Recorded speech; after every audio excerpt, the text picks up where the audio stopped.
Jangan lupa like, komen, dan subscribe channel YouTube TVRI Bengkulu dan nyalakan lonceng notifikasinya.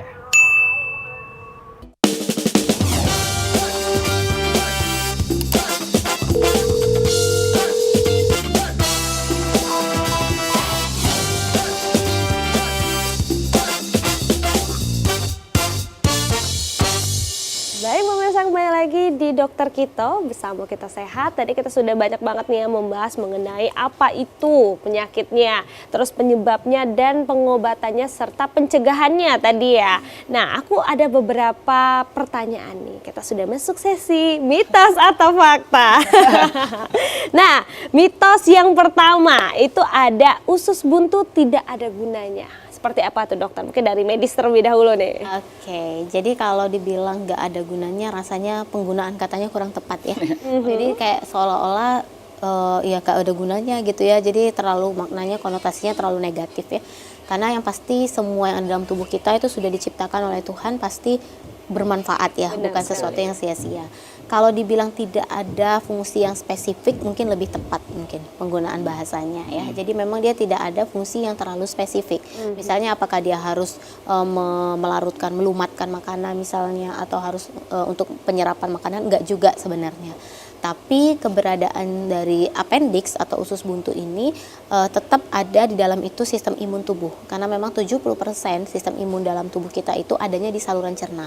Itulah kenapa kalau udah bermasalah di saluran cerna, pasti konsentrasi kita buyar. Benar. Kita kerasa ya, Iya. sedikit aja ada permasalahan di saluran cerna, itu pasti akan mengganggu imun kita. Benar. Karena 70%-nya itu ada di saluran cerna. Dan appendix atau usus buntu itu bagian dari GI tract atau bagian dari saluran cerna. Jadi ketika dia bermasalah, maka di dalamnya itu walaupun dia kantong kecil tetap ada imun di situ. Gitu.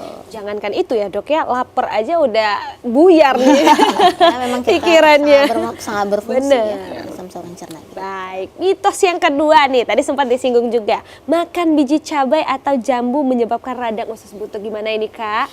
Gimana ketika kakak juga mengedukasi teman-teman atau masyarakat di luar sana, gimana nih? Oke, baik. Tadi udah dijelaskan ya bahwasannya dari penyebab penyakit appendicitis atau usus buntu tadi tidak ada yang menyebutkan bahwasannya makan biji-bijian itu menyebabkan penyakit usus buntu. Jadi sudah sangat jelas bahwasannya untuk makan biji cabai atau biji itu menyebabkan penyakit usus buntu itu sangat mitos. Sangat Jadi, mitos ya, karena tidak. itu sudah ada tadi disampaikan Ya, gitu ya. Jadi pemirsa TVRI harus tahu ya bahwasannya itu sangat mitos untuk biji cabai atau biji jambu biji itu untuk menyebabkan usus buntu. Karena pada dasarnya dulu masyarakat awam masih banyak ya pikirannya bahwasannya makan itu usus buntu gitu. Padahal tidak sama sekali. Tidak sama sekali.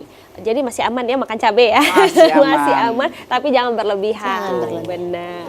Oke, selanjutnya itu ada dari instan-instanan nih dok.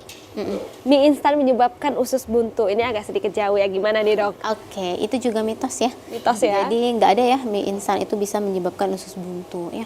Karena kalau misalnya mie instan menyebabkan usus buntu, rasanya kita semua hampir pernah kali ya kena usus buntu ya. Karena rasanya hampir pernah mencicipi yang namanya mie instan Benar gitu ya. Jadi tidak ya, tapi lagi-lagi kalau kita berbicara soal lifestyle atau pola hidup sehat, maka sesuatu yang siap saji itu haruslah dibatasi penggunaannya ya, bukan sama sekali tidak boleh ya. Artinya tetap yang alami sebenarnya yang lebih baik ya. Jadi memang dia tidak langsung menyebabkan appendicitis atau usus buntu, tapi juga bukanlah sebuah lifestyle yang baik ketika sering atau terlalu banyak mengkonsumsi mie instan. Benar. Jadi pada pondasi awal ya, Betul. ingin terjauh dari penyakit harus pola Pola hidup makannya. Pola makan, pola hidup itu udah kunci dari segala kunci gitu Ya. ya.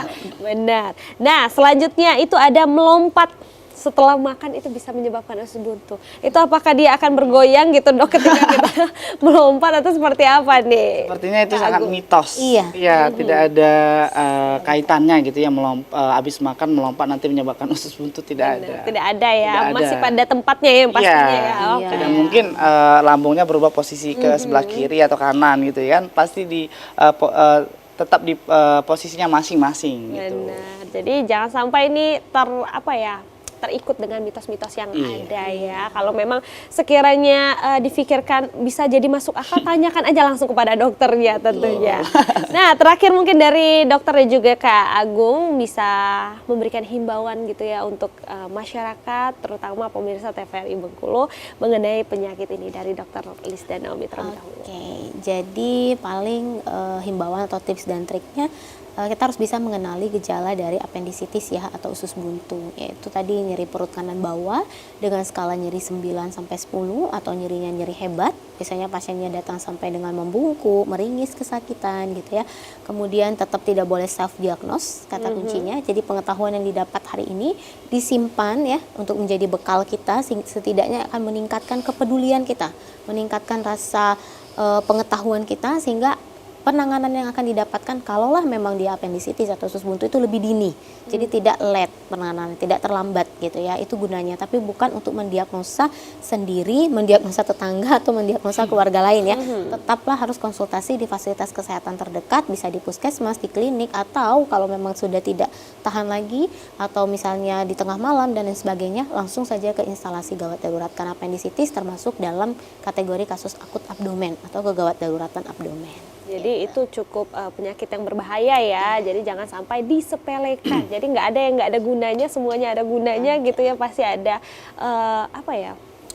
dampaknya gitu ya dok ya. Baik, dari Kak Agung sendiri nih untuk masyarakat yang biasanya menghimbau nih ya. Jadi tadi udah sampaikan bahwasanya tips yang sangat penting kalau dari saya ini gaya hidup yang sehat. Jadi terapkan gaya hidup yang sehat. Jadi jangan sampai kita sudah tahu seperti apa gejalanya, jadi kita harus menerapkan gaya hidup yang sehat untuk mencegah penyakit dari usus buntu gitu ya. Jadi harus cinta makan buah dan sayur ya yang kaya akan serat. Wow, jadi cinta akan sayur dan buah ya. Mungkin terakhir nih dari Dokter Naomi yang biasanya sebagai ibu juga nih ya, tips dan triknya dong untuk pemirsa di rumah yang punya anak-anak untuk seperti kata Kak Agung tadi, untuk mencintai atau menyukai nih makanan serat, tinggi serat ini. Oke, tips dan triknya itu adalah yang pertama, kita era perkembangan teknologi sekarang sudah sangat maju. Jadi kita nggak bisa lagi menyamakan dengan zaman dulu nih. Kita harus bisa menjadi ibu-ibu yang kreatif ya, atau smart mom. Jadi nggak ada alasan lagi, nggak tahu, nggak ada bukunya, jauh mau beli, enggak. Kita punya gadget, hampir rata-rata semua sudah punya gadget, dan kita bisa mengolahnya, memilah informasi yang tepat atau yang terpercaya. Di situ kita bisa belajar mengolah makanan, mengolah supaya anak bisa mau mengkonsumsi sayur dan buah. Intinya kita harus meningkatkan kreativitas dan menjadi smart mom. Baik, jadi harus jadi smart mom ya, kunci utama gitu ya. Baik, terima kasih Dokter Lisda Naomi dan juga Kak Agung sudah banyak banget nih memberikan informasi untuk saya dan juga pemirsa di rumah. Nah, juga buat pemirsa jangan lupa kembali lagi untuk kita sama-sama sehat gitu ya. Bersama kita sehat tentunya kita harus sama-sama menjaga pola makan sehat dan juga pola hidup sehat. Dan akhir kata saya Viva Mansyah pamit undur diri. Sampai jumpa di Dokter Kita selanjutnya. Dokter Kita bersama kita sehat.